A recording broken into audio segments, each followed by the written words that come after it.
Lancement du recensement biométrique du personnel conservateur de la nature. Cette opération, dont le coup d'envoi a été donné hier vendredi par la ministre de l'Environnement et celui délégué de la Défense nationale, permettra de maîtriser les effectifs de ce corps paramilitaire afin de mieux les équiper et les former davantage. Le point avec Bontourabi Keïta.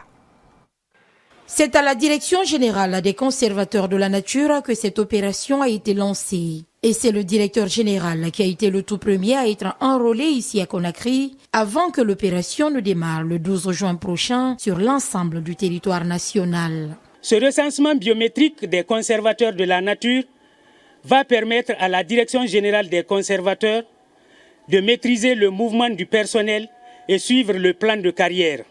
Ce corps comprend un effectif de 2213 cadres et agents repartis entre les directions techniques. Pour cette opération, 3 équipes vont être déployées à l'intérieur du pays et une 4e couvrira la zone de Conakry.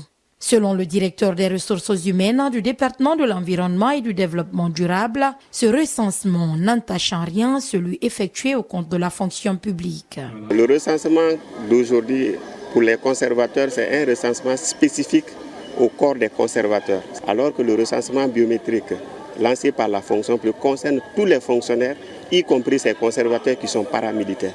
Safiatou Diallo, première autorité du ministère de l'Environnement, au vu de l'importance que revêt cette activité, invite les acteurs concernés à correctement prendre part à cette opération d'enrôlement.